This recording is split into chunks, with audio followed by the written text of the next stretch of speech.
We're looking at artificial intelligence broadly. So, we have to, people use the word AI to mean just about anything. And so to be a little more specific, when we're using it at the Department of Energy, we think about where does data come from? What are smart ways to inject or ingest data? So the sensor piece, the different modes of data that you want to instrument to learn to pick up data. When we get data, the question is, what do you do with it? How do you learn what is in there? So you suddenly have piles and piles of data and you say, well, what's inside? What are the relationships? So we think about that problem.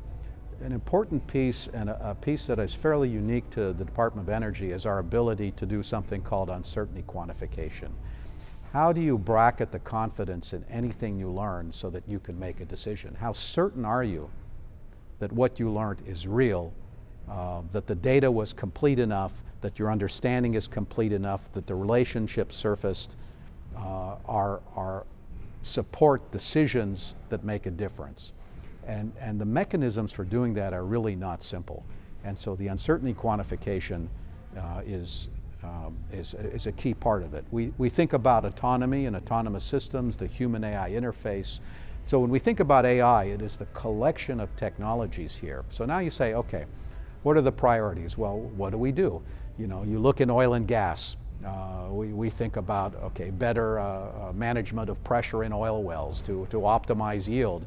In nuclear nonproliferation, we care about what other countries are doing. Can we detect patterns of life, signatures that things are going on that are not reported that we should worry about? In nuclear weapons performance, when we certify to the president every year that the nuclear stockpile will behave as it's supposed to, and only work as intended, we're going to need AI in that case because it touches all of these areas. And so as you look across the energy sector, the grid, optimizing energy delivery, in cybersecurity, dealing with the volumes of information to find subtle signatures, in better additive manufacturing for the kinds of things we do, where we can detect defects as we're making things, feed it back into the system and make better materials. We can make novel materials for the purposes the government needs.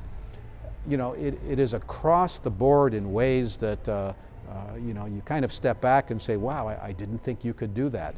And so it's a loaded question you asked. It seems simple. Well, what are your priorities? Well, everything right now, because everything we have is data rich.